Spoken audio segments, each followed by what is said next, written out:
Hello everybody, welcome back to Implicit Differentiation Day,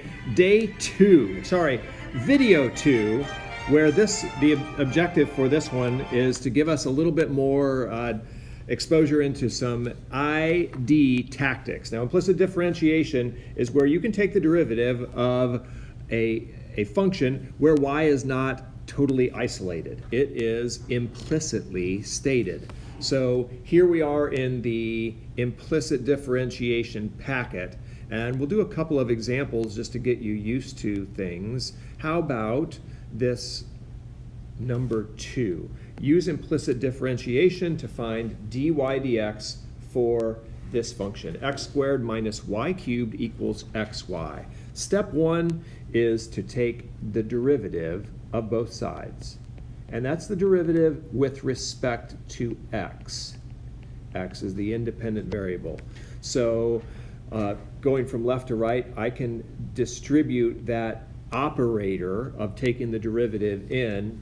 So first it's the derivative of x squared, that's 2x, and then minus the derivative of y cubed. And so since that is kind of like a chain rule, I'll take the derivative of the outside, leaving the inside alone, that's 3y squared, and then the derivative of the inside, that's dy dx, because I don't know exactly how y varies with x. On the right side, I take the derivative of that product, so I use the product rule. Derivative of the first, that's 1, times the second, y, plus the derivative of the second times the first. So that's x dy dx. Now, after step 1, when you take the derivative, there is going to be at least one dy dx. Your job for the second step is to gather those and collect them on one side. So I'm going to grab the one on the right and take it over here. So in step 2, I should have negative 3y squared dy dx minus x dy dx equals, and I'm going to take that 2x, which is on the left side, over to the right. That's negative 2x plus y. I've still got those dinosaurs, the dy dx's. I need to collect them, and that usually comes in the form of factoring. Dy dx times negative 3y squared minus x equals, right side doesn't change, negative 2x plus y. And then the last step is to isolate dy dx.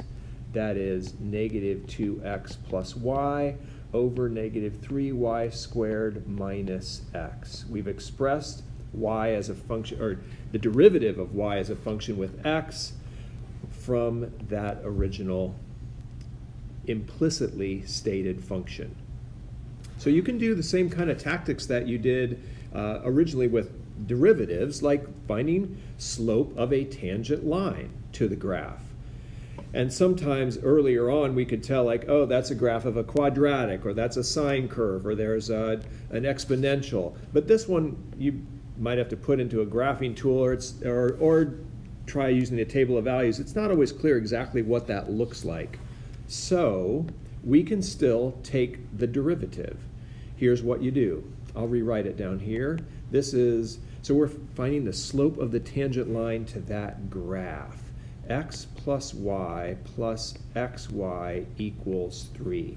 Now I think we could manipulate that a little bit to get y by itself, but let's pretend like we can't right now and just use the implicit method. I will take the derivative on both sides. And going from left to right, derivative of x is 1, the derivative of y is dy dx, and the derivative of xy, I'm underlining it here, that's a product rule. Going to have to expand that and use the product rule. So that's the derivative of the first, which is 1, times the second, plus the first times the derivative of the second, and that's dy dx. On the right side, the derivative of 3, that is a nice and easy 0.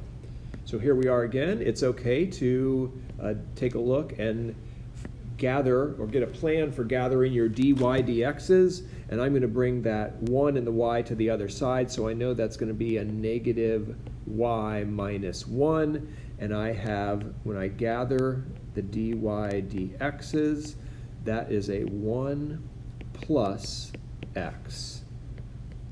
So dy dx equals negative y minus 1 over x plus 1. I'm just going to box that because that is the slope of the tangent line.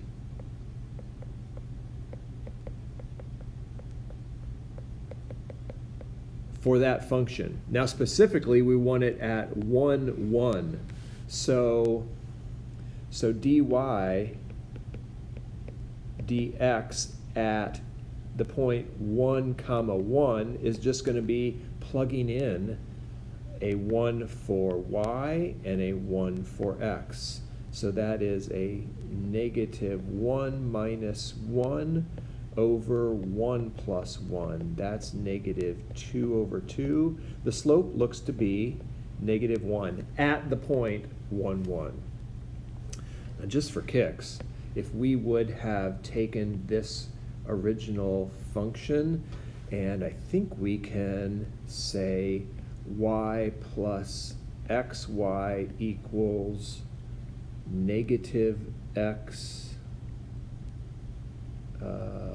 negative x plus 3. I'm going to factor out a y, and I get, oh, sorry, that's a 1 plus x equals negative x plus 3, and y, I can explicitly state it is, I'm going to, watch this, I'm going to factor out a negative 1, and that's x minus 3 over x plus 1. Now that function, which is the exact same one as this one up here, I know that just from algebra 2, I have a vertical asymptote at negative 1. I have a horizontal asymptote at y equals negative 1 because the degrees of the x and the x are the same.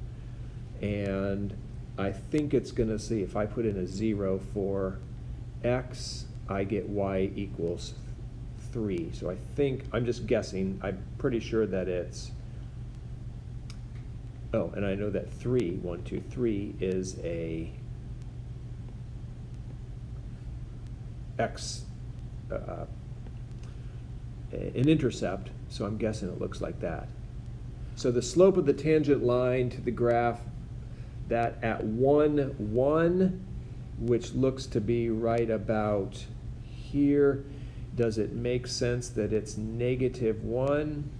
Yes, probably. Just confirmed, and just showing you how, like, just because it's stated implicitly, you can get to explicit, or you can find the derivative implicitly. Okay, one more. How about, let's see, how about this number 4? Just the last one here of finding the implicit method of differentiation. Take the derivative of both sides, d dx, d dx. And the derivative can distribute over addition. That's because it's a limit, can distribute over addition, and that's what the derivative is. So that's going from left to right, that's 3x squared. There's no y's in there, so I don't need to worry about how y varies with x, plus 3y squared dy dx.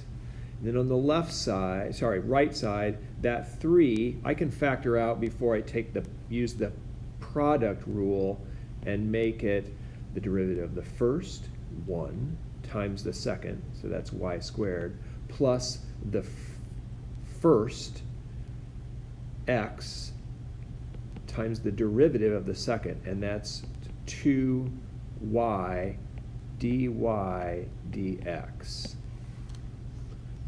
So since I'm going to have to gather all those dy dx's, I'm going to distribute that 3.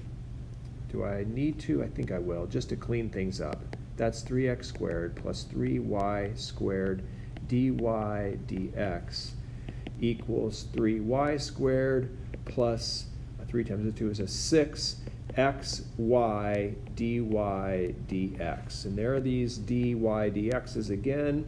Step number 2 in implicit differentiation, gather them all together. I'm going to bring them over to the right. So 3x squared minus 3y squared equals, and if you're okay with it, I'm going to factor out that dy dx now, and it's going to be a 6xy minus 3y squared.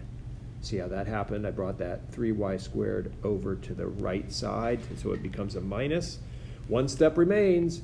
Dy dx is now expressed by itself as 3x squared minus 3y squared over 6xy minus 3y squared. That can be done, although you know what? I see a couple of 3's and a 6's, and I think that's what all I can do. So I'm going to take out a 3, which becomes x squared minus y squared, just to tidy things up, and I can take out a 3, and that's 2xy minus y squared. I believe that, I'm going to put it here in blue, is my dy dx. All right, have fun with